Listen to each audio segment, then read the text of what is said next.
Okay, let me go ahead and show you then how to spin your pure PRP2 from Emcyte. This is the sterile kit.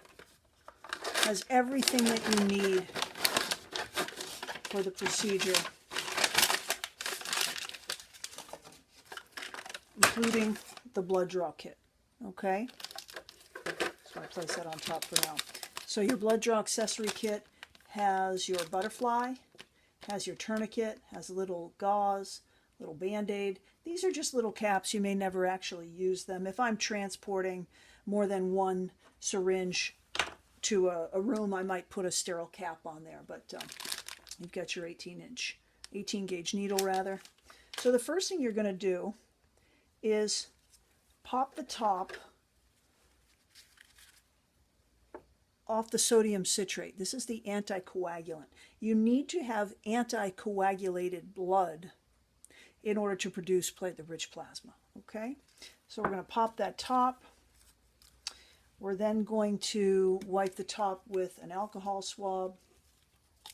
We're going to take our 60 ml syringe, which is also in the kit with the 18 gauge needle, and we're going to draw 10 mLs of the anticoagulant. Okay, and this is a 20 ml vial, so you'll actually get 2 kits out of each vial. However, a 20 ml vial comes with each kit, so I'm collecting quite a few of these. All right, now you're going to then draw 50 mLs of whole blood. So what you're going to end up with is 60 mLs of an anticoagulated blood. Okay, and you want to definitely invert this tube a few times to make sure the anticoagulation is evenly distributed. All right. There's 2 steps to this process. So there's going to be 2 separator conicals. This one right here, most of the time will have a red cap on it, but you can differentiate it by realizing that there's a disc and then a tube that runs up to the self-sealing port. That's the first spin conical. The second spin concentrator has no disc. It's just an empty conical with a tube that runs to the bottom. Okay, so we'll put that one aside. We're going to do our first spin. We're going to take this cap off, and you're never going to need it again.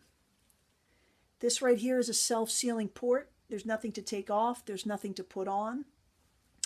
I always am just extra careful, so I wipe mine with an alcohol swab.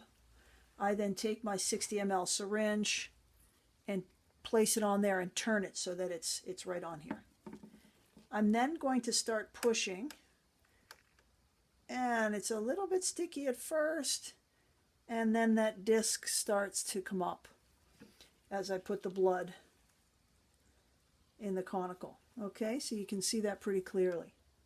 Now, when I get about halfway, you can see that there's some air between the disc and the blood. I just simply pull back on my plunger top until that air is gone. And I can see that blood's coming back into the tube. All that air now is at the top of my syringe here. So I can just continue to fill by placing all 60 mLs in this first separator tube. Okay. Now I have the option now. I'm going to take this off and throw it away in my biohazard. I'm going to take the blood that's on the top of the soft self-sealing port and just wipe that off. Now I have an option. If I want really 0 red blood cells in my PRP, I can wash with 1.5 mLs of anticoagulant. I don't bother. I'm okay if there's a few red blood cells in my sample. It's certainly going to be very clear, and you'll be surprised. So I'm not going to rinse mine. If you do, that's fine. You're not hurting anything, but I'm not going to bother, and I'll show you what you get when you don't rinse it. So I'm going to take my blood, and I'm going to take my counterbalance and make sure that they're even, so they're the same. So I'm going to put my blood on one side, counterbalance on the other, hold my top down, dial my first spin to 1.5 minutes, and my speed is at 3.8 RPMs. I'm going to hit the start button, just one little push, and you'll see that the rotor starts spinning, and it's very slow, and the timer doesn't start until we reach our speed, which is 3.8 RPMs. I'll wait till it gets to speed, and then I'll do the second spin process with you in a separate video. And you can see it takes a minute or two. Well, certainly not a minute or two, but it takes a little bit of time to get to that 3.8 RPMs. And the first time I used this system, I wasn't sure. I'm hitting the start and stop button and hitting the start and stop button because I don't even hear the centrifuge. It's very, very quiet, and it's a very slow start and a very slow stop, and that's to protect the quality of the PRP so we don't get any activated platelets before we're able to put it into the tissue. Now, just so that you can see, I actually have a little scale here. I wasn't going to show you, but I might as well. I actually like to weigh my counterbalance to make sure that it's, you know, within 1 gram of my actual blood product, and that way I don't even get any noise at all with my centrifuge. I didn't do that for this example. You can hear a little bit of noise. We're at our 3.8 RPMs.